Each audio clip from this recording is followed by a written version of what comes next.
Há alguns anos atrás, em 2011, nós tivemos um curso aqui na igreja, na escola bíblica, com o título Questões de Gênesis. A proposta do curso era de apresentar as principais correntes teológicas de interpretação de Gênesis 1, que divergiam entre si, e os principais argumentos aí dessas correntes diferentes, as 5 principais que a gente escolheu ali. Lógico que não existia divergência com relação a Deus que criou todas as coisas e sustenta todas as coisas até aqui. Mas fora isso, o como Deus fez, a forma como Ele fez, o tempo que Ele levou para criar, isso daí, eles não se entendiam. Essas imagens que estão aí atrás são de pessoas que a maioria de vocês conhecem, nenhum deles concorda com os outros desse slide. Bom, ali na primeira reunião, reunindo os professores que iriam falar, eu convidei vários professores de opiniões diferentes para poderem defender os lados diferentes dessa história, e em cada aula um expunha uma forma de ver, de ler Gênesis 1. Já na primeira reunião, já começaram a ter algumas discussões e alguns debatezinhos que prolongaram por e-mail, e em cada aula esse debate era recheado com os alunos também, que prolongava durante a semana com e-mails gigantes discutindo a questão. Foi interessante gerenciar esse curso, mas ele não vai ser mais repetido. Ele está gravado, está disponível se vocês quiserem conhecer as visões diferentes a respeito de Gênesis 1. Mas o fato é, esse assunto sempre vai gerar polêmica. Porque Gênesis 1, o princípio, assim como Apocalipse, o fim, são áreas cinzas das Escrituras, onde não é preto no branco, não está tudo claro, objetivo, com detalhes, de forma que dá margem para interpretações. O que precisa estar lá, mas o que fugiu ao objetivo do texto não está. E as entrelinhas falam muito. Na época, com todas aquelas discussões, conversando com o Fernando, ele me deu uma ideia de como lidar com aquilo, que eu usei naquela época, gostei muito e vou usar com vocês aqui agora, antes da gente começar a ler Gênesis. Eu quero fazer uma proposta. Eu quero propor uma trégua. Se você discordar de alguma coisa que eu estiver falando, porque não é o objetivo de hoje falar as várias visões diferentes de Gênesis 1, vou fazer uma leitura que pega aí uma mistura de 2 das linhas principais. Então, se você discordar de alguma coisa, aperta pausa e vamos deixar essa trégua até o céu. Quando chegar lá, espera todo mundo chegar e a gente vai junto assistir a primeira sessão no Cinema Celestial do filme Bereshit, o princípio. E aí a gente vai descobrir quem tinha razão. E eu prometo que na hora que terminar o filme eu não vou embora rápido, eu fico esperando para olhar para todo mundo e falar que eu tinha razão. Tá bom? Criação e redenção. Gente, fora a brincadeira, longe de mim falar que essa é a única forma de ler Gênesis. Longe. Mas nós vamos fazer uma leitura de uma forma que 2 das principais correntes teológicas concordam com ela, mas tem um motivo para isso, tem um objetivo para isso. Quando o Fernando pediu para pregar essa série aqui, ele queria essa mensagem, o objetivo era essa mensagem aqui. E se não existisse, do lado da ciência e do lado da fé, aqueles que não querem que dê certo qualquer conversa amigável entre esses 2 mundos? O Covolan, que eu digo, ele criou, depois desse curso em 2011, ele foi um dos professores ali do curso. Depois disso, ele criou a Associação Cristãos na Ciência, com esse objetivo de criar esse diálogo entre ciência e fé no Brasil, e ele leva pancada de todos os lados. É difícil.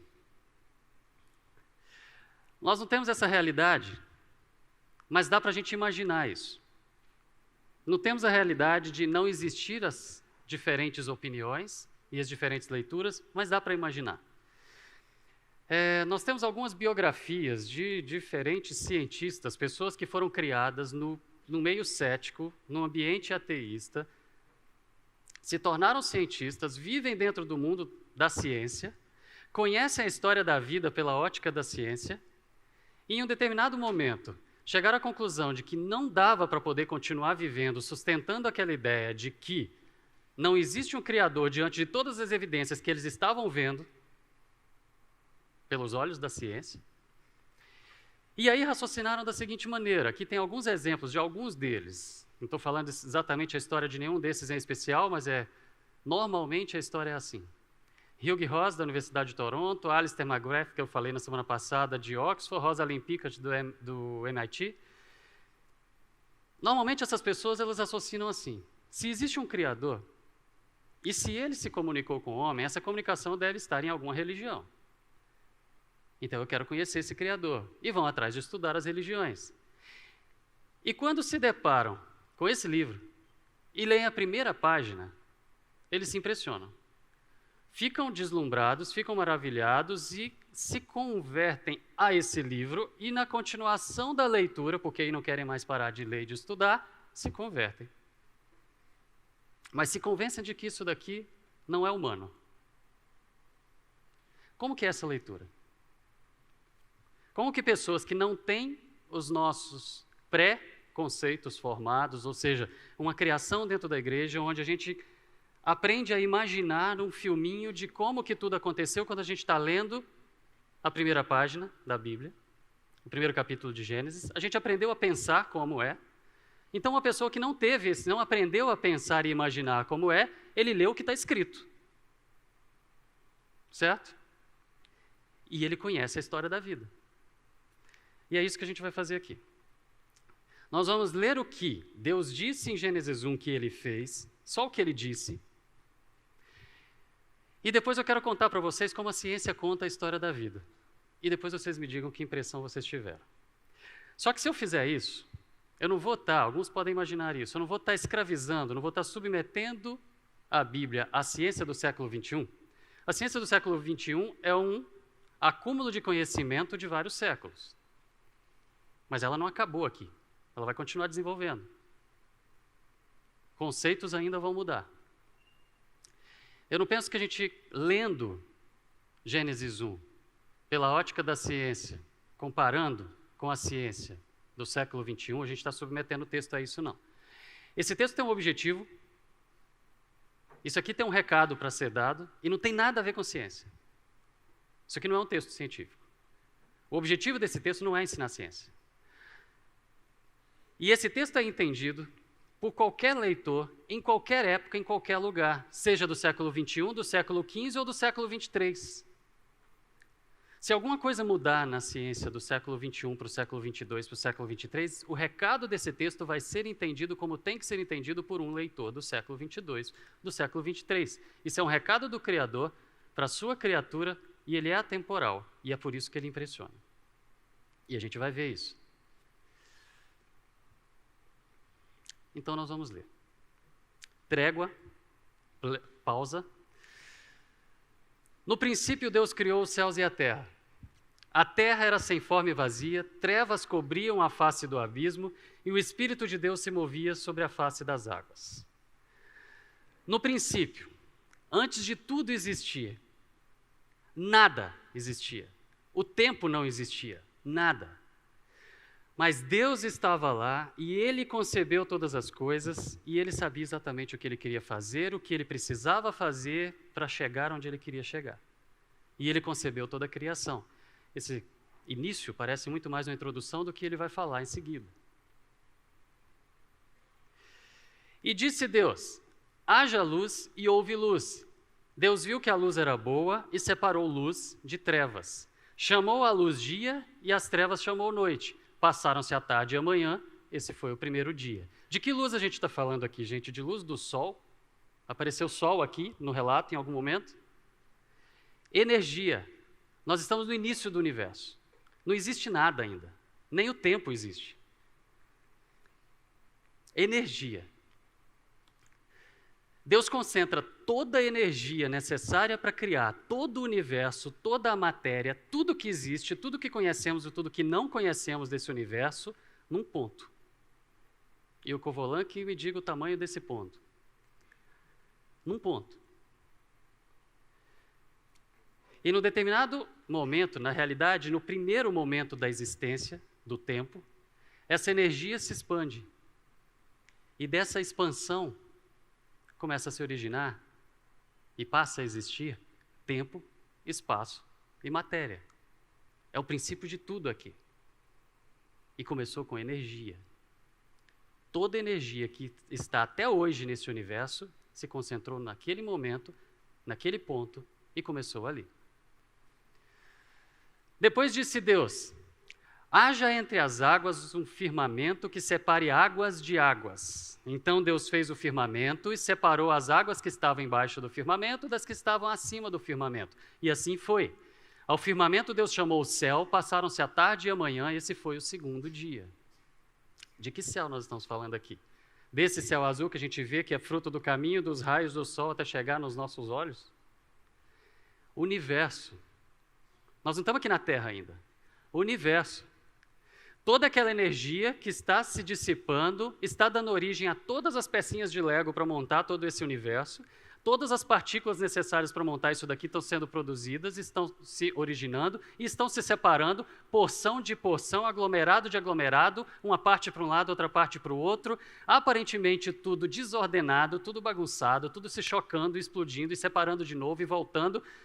Mas ao mesmo tempo que aparentemente isso está desordenado, aparecendo, também está aparentemente se organizando e separando, de forma que cada porção de matéria que vai para um lado e cada porção de matéria que vai para o outro, matéria de matéria, águas de águas, porção de porção, está formando galáxias, está formando planetas, está formando tudo que existe nesse universo, e cada partícula está onde está, porque se não estivesse ali, nada daria certo. A velocidade com que essas porções vão para cada lado estava exatamente na velocidade que precisava para que desse certo esse universo, porque senão ele colapsava e não ia funcionar. A concentração de cada elemento para cada lado que vai, ela é precisa, exata. Não dava para ser um pouquinho acima, um pouquinho abaixo. E num determinado momento, uma porção de matéria se concentra, sem forma ainda, vazia, desorganizada, recebendo choques de astros celestes aqui o tempo todo, trazendo mais matéria e misturando outra vez, e vai se organizando aqui. E nessa porção aqui embaixo, onde nós estamos, começa a ser trabalhado. Essa porção começa a ser trabalhada, separado do resto que está lá em cima. Onde que é alto e baixo para o universo depende do referencial. Agora nós estamos aqui embaixo. O que a ciência fala até aqui? Energia se concentrou num ponto, tudo se expandiu, deu origem à idade das trevas, do meio das trevas, de toda a escuridão, foi surgindo toda a matéria, separando porção de porção, aglomerado de aglomerado, matéria de matéria, formando astros, galáxias, planetas, etc., etc., é exatamente o que a gente acabou de falar aqui.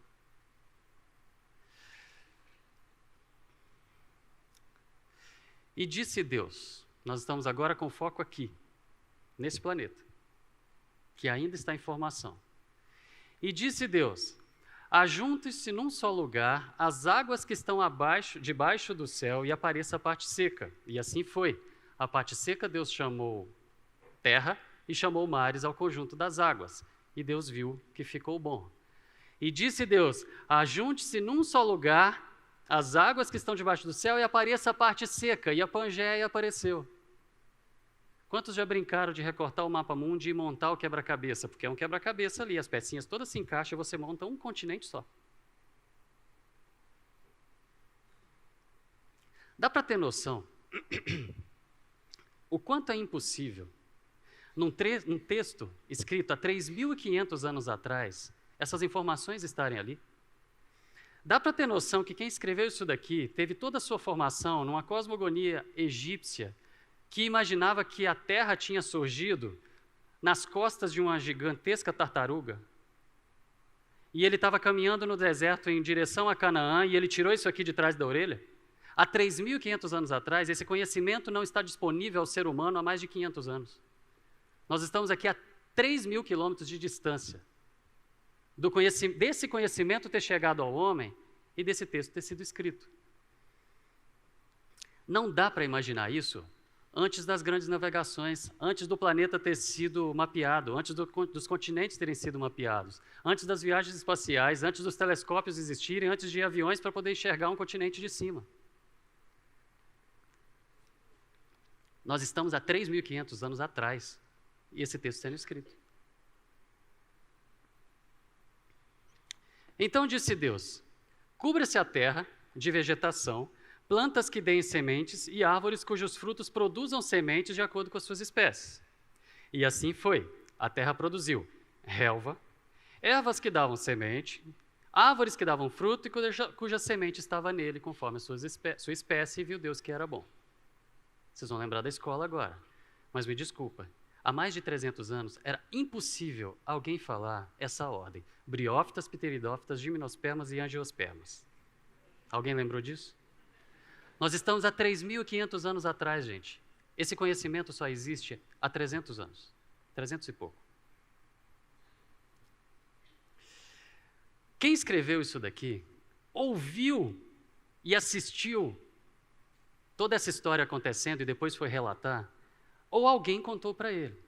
E quem contou estava lá, no princípio. Continuando.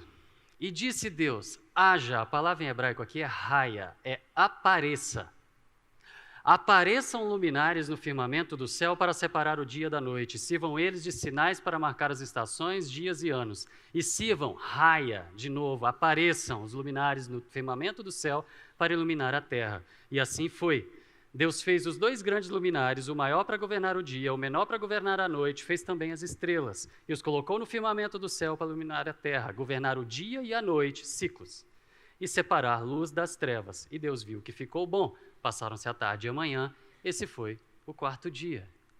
Moisés, estamos olhando aqui, estamos trabalhando nesse planeta, está resfriando esse planeta, a parte líquida toda ficou do lado de fora, surgiu um grande continente seco, seco de molhado, está tudo aqui preparado, palco pronto. Agora olha para cima, Moisés. Essa densa camada de nuvens e poeiras que estava cobrindo esse planeta, formando isso daqui uma estufa, transformando isso aqui numa estufa gigante, que não entrava raio de sol, abre e começa a se dissipar e começa a dar para ver daqui de baixo sol, lua, estrelas, dia e noite acontecendo, os ciclos estabelecidos, reloginho funcionando, tudo preparado para um novo grande ato criativo de Deus.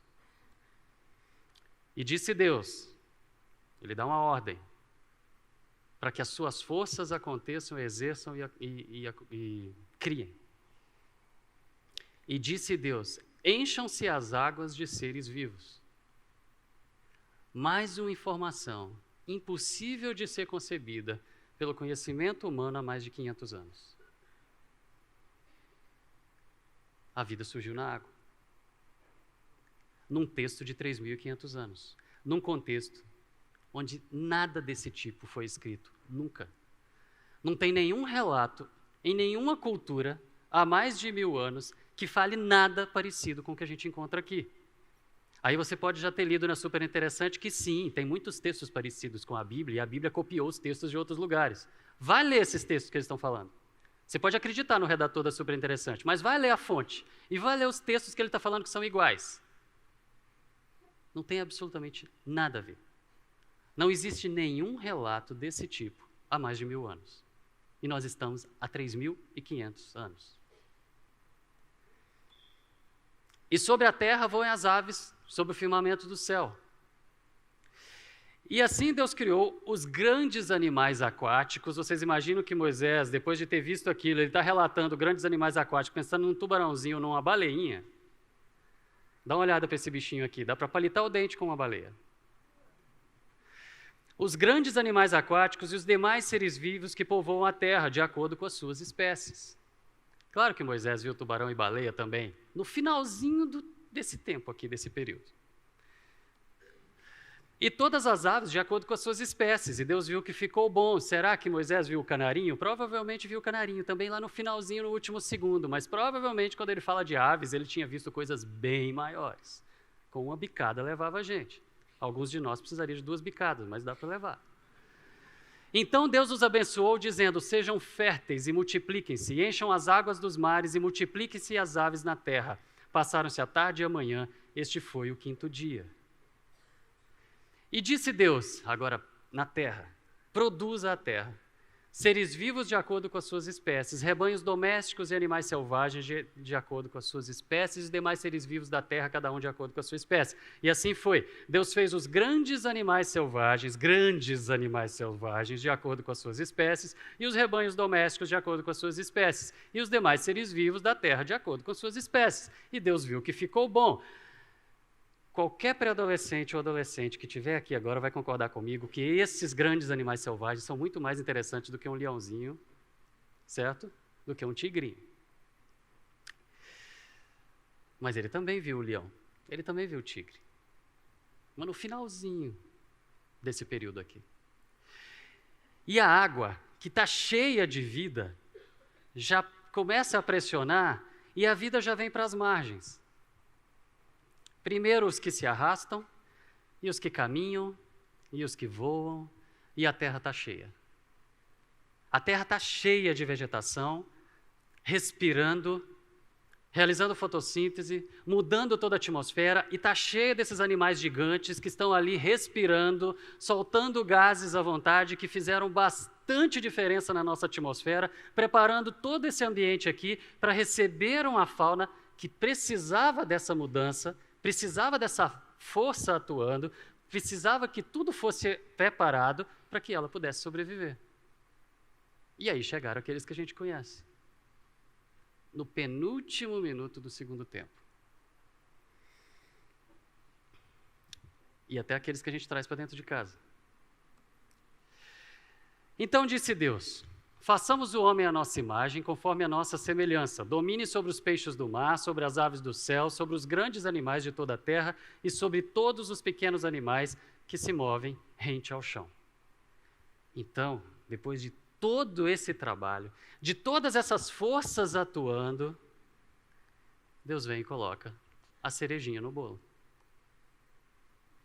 No último instante, a última criatura que pisa esse planeta é o Homo sapiens, somos nós.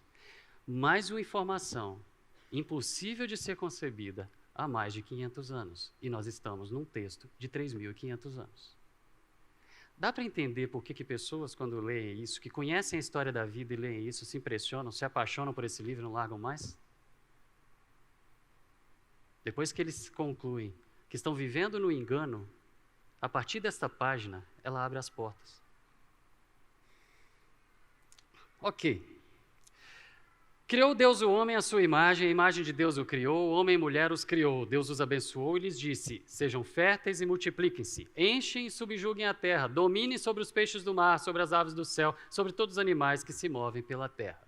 Ele deu ainda uma missão para essa última criatura que ele colocou aqui. E nós demos um jeito de mudar essa missão.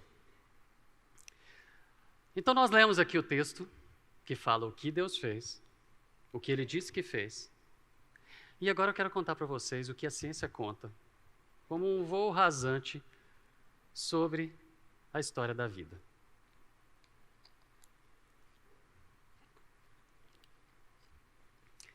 Há 13 bilhões de anos atrás, toda a energia necessária para dar origem a todo o universo, a todas as partículas que existem, botar tudo para funcionar, todas as forças necessárias para criar, para funcionar e para sustentar esse universo se concentraram num ponto. E no tempo zero, essa energia se dissipou. E ao dissipar essa energia, ela dá origem a todas as partículas subatômicas, atômicas e tudo que vocês possam imaginar e tudo que nós ainda não conhecemos e que a física vai nos anunciar em breve, mas tudo começou a se originar ali. E toda essa matéria sendo formada de forma aparentemente desorganizada, vai se separando porção de porção, aglomerado de aglomerado, e um aglomerado formando uma galáxia, outro aglomerado outra, e planetas e sistemas e cometas, e tudo está sendo originado ali, tudo de forma precisa, tudo indo para o lugar que tem que ir, na velocidade que tem que ir, na concentração que tem que ir, porque se desse errado, tudo ia colapsar. E num determinado momento, tudo isso sendo formado, uma porção de matéria se concentra num lugar aparentemente insignificante desse universo. Eu falo aparentemente insignificante porque vocês acham que se destruir, se explodir uma galáxia inteira num canto do universo, não vai ser sentido aqui? Não são coisas isoladas. É tudo uma coisa só. Uma parte depende da outra. Minuciosamente tudo programado e minuciosamente tudo interagindo. A gente fala da nossa vida aqui na Terra, do planeta, que tudo depende de tudo aqui na natureza, no universo também. Mas num determinado momento, uma porção de matéria incandescente, lava, explodindo, agitando, começa a se esfriar. E à medida que vai se esfriando, a porção líquida, a água, vai ficando na superfície. E à medida que a água fica na superfície, o que poderia se chamar planeta água, debaixo da água começa a surgir um gigantesco continente, a parte seca separa. E a parte seca separando e vai surgindo a Pangeia, esse continente gigantesco que depois vai se separar e formar os continentes, mas agora é um só. E a parte seca está separada da parte líquida. Nós estamos aqui há 4,5 bilhões de anos atrás. E nesse planeta começa a se estabelecer um ciclo da água. E há uma separação da água líquida, da água gasosa, a água que está embaixo, da água que está em cima. Um ciclo está formado, o que é necessário para o próximo ato.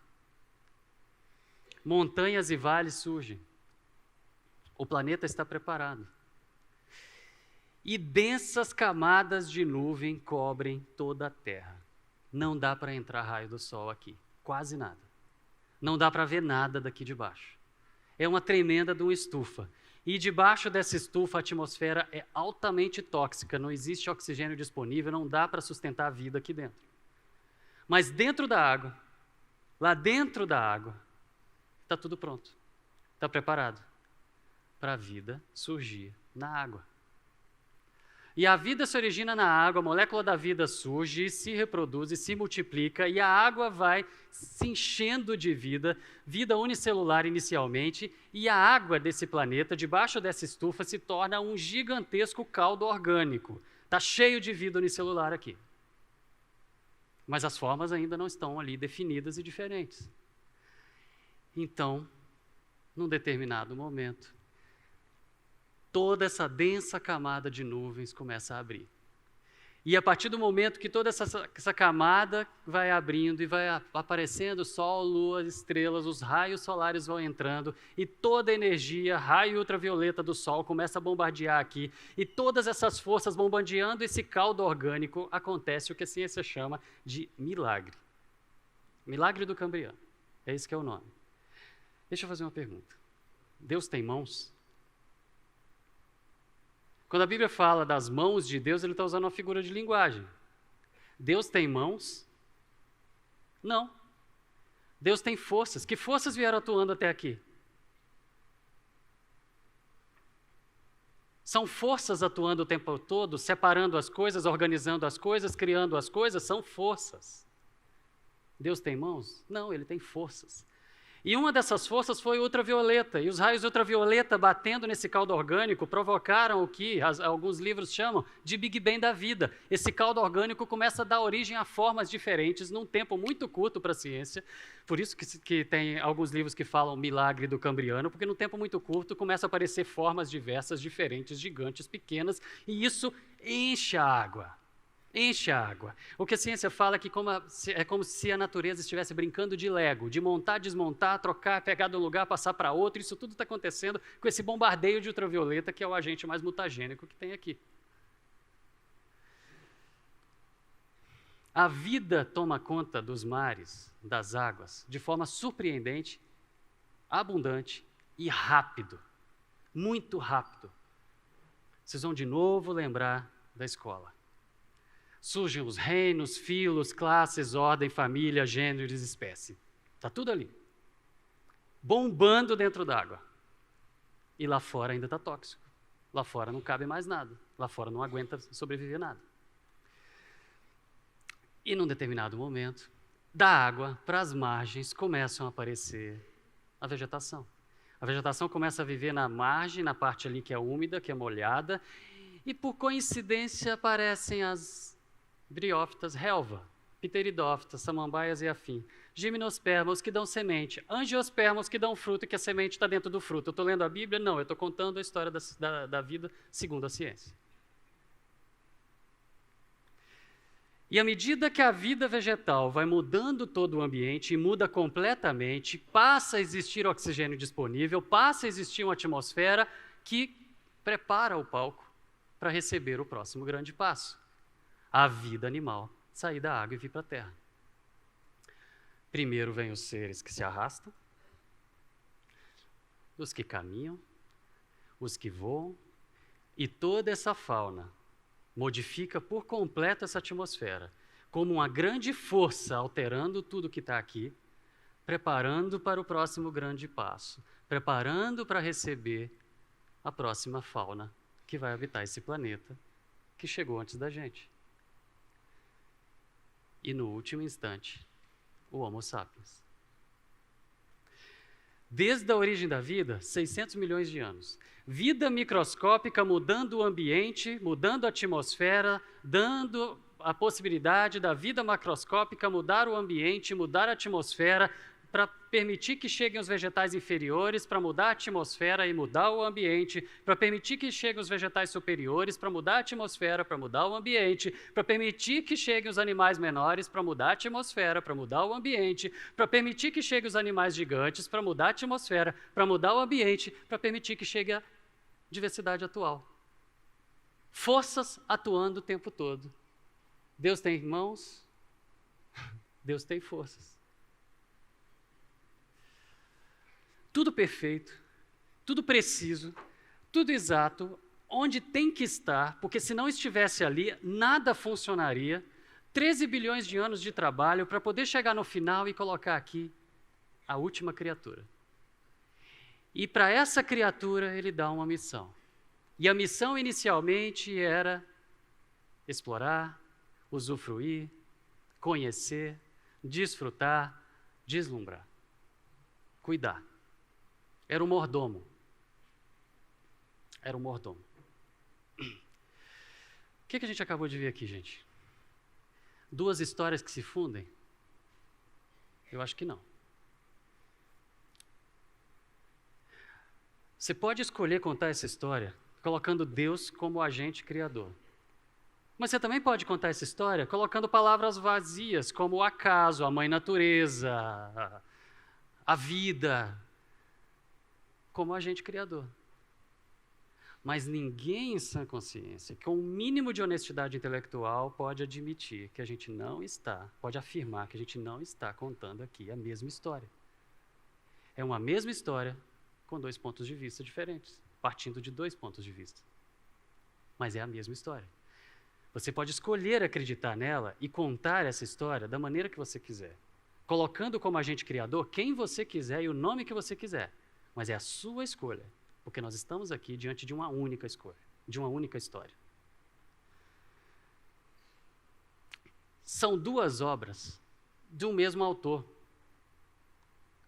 com a diferença que essa que eu acabei de contar, nós só tivemos condições de contar há menos de 500 anos. No entanto, ela foi contada aqui, escrita, há 3.500 anos. É um recado do Criador para a sua criatura, falando o que ele fez. Há 3.500 anos.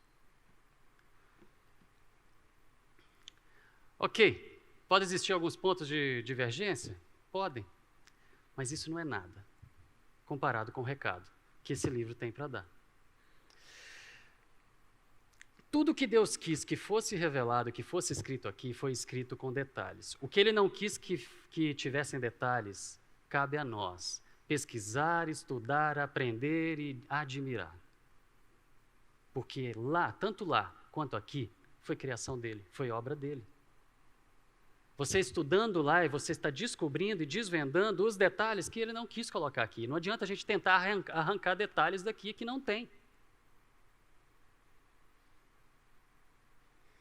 A fé não tem medo de colocar esse livro à prova, porque esse livro se garante. Sempre se garantiu. e vai continuar sempre se garantindo. Agora,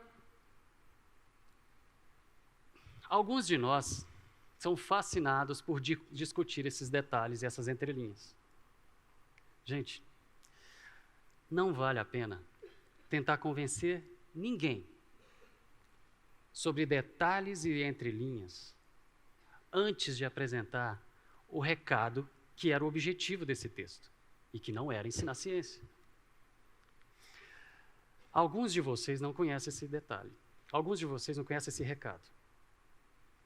Então eu preciso concluir esse raciocínio colocando esse recado aqui para vocês. Colossenses 1, 15 a 17 diz o seguinte: Ele é a imagem do Deus invisível, o primogênito de toda a criação, pois nele foram criadas todas as coisas foram criadas por ele e para ele aqui é Jesus. Ele é antes de todas as coisas e nele tudo subsiste. Existe um Criador de todas as coisas que existem nesse universo, conhecidas e desconhecidas. E esse Criador, ele existia antes de tudo. Ele deu origem a tudo e ele sustenta tudo até agora e vai sustentar até o fim.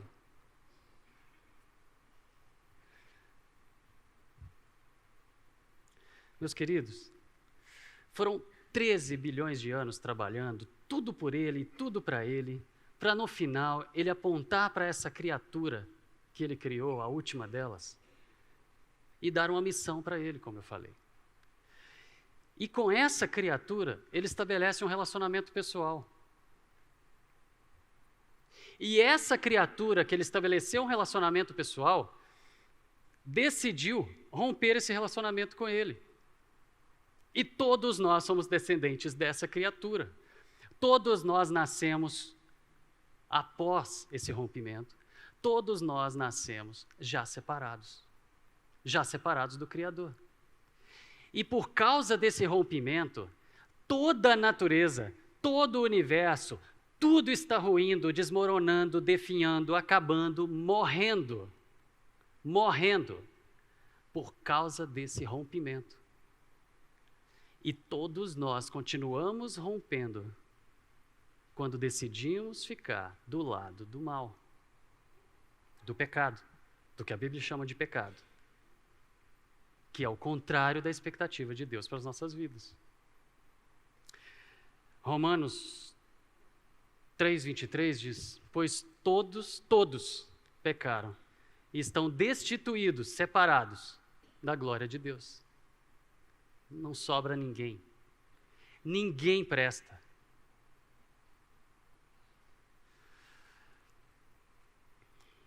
E por que o mordomo escolheu se rebelar?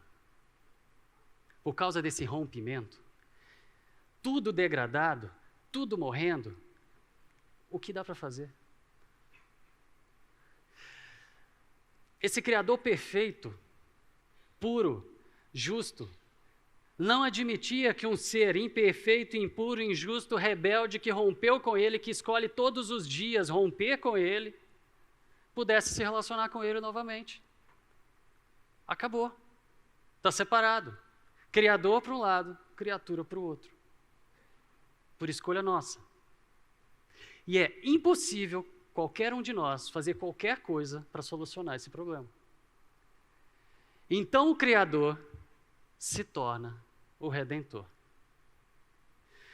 O Criador de todas as coisas estende as mãos e faz alguma coisa para resolver o problema. João 3, 16 a 19 diz isso, relata isso para a gente. Porque Deus amou o mundo de tal maneira que deu o seu Filho unigênito para que todo aquele que nele crer, que acreditar nele, não pereça, não morra, mas tenha a vida eterna de relacionamento com ele. Porque Deus enviou o seu Filho ao mundo não para que condenasse o mundo, mas para que o mundo fosse salvo por ele. Quem crê nele não é condenado, mas quem não crê já está condenado, porque é o curso natural, você já nasceu rompido, você já nasceu separado, você já está longe dele. Porquanto não creu no nome do unigênito Filho de Deus.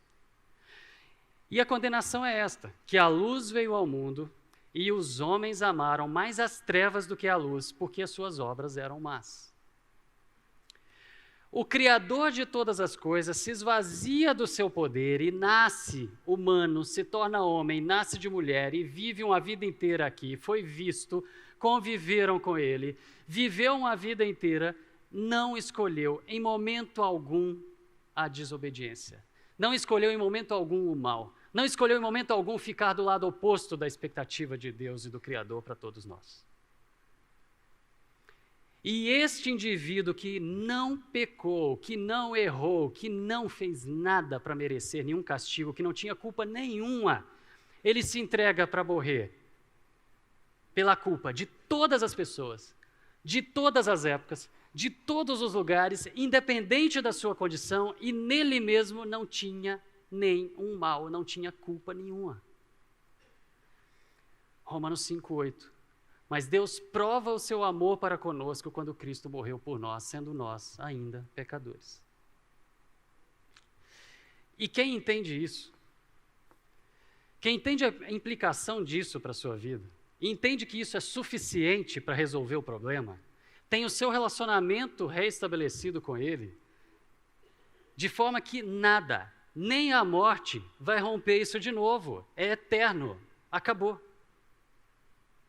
O Criador viu o problema, se torna o Redentor e resolve o problema. O que pode ser mais importante do que isso? Discutir quanto tempo Deus levou para criar? Discutir se tudo apareceu pronto, ou se ele veio num processo lento e gradual, que não tem dúvida, foi ele que fez do mesmo jeito? Nada é mais importante do que o recado que é o objetivo desse livro. E se você entendeu isso daqui, se você entendeu o significado dessa história, da história do universo, da história da vida, da história do mundo, a sua história, onde a sua história se encaixa nessa história e a sua importância nessa história, ao ponto do Criador de todas as coisas, de todo o universo, desse universo inimaginável, ter feito o que fez por você, não deixa isso escapar entre os seus dedos, não. Vá atrás, estuda, descubra, conversa com quem te trouxe, conversa com qualquer um que estiver despedindo aí nas portas e fala que você quer mais informações, não deixa faltar nenhuma pecinha desse quebra-cabeça para você. Que se você pedir ajuda para qualquer um desses, você vai ter toda a atenção que esse assunto merece.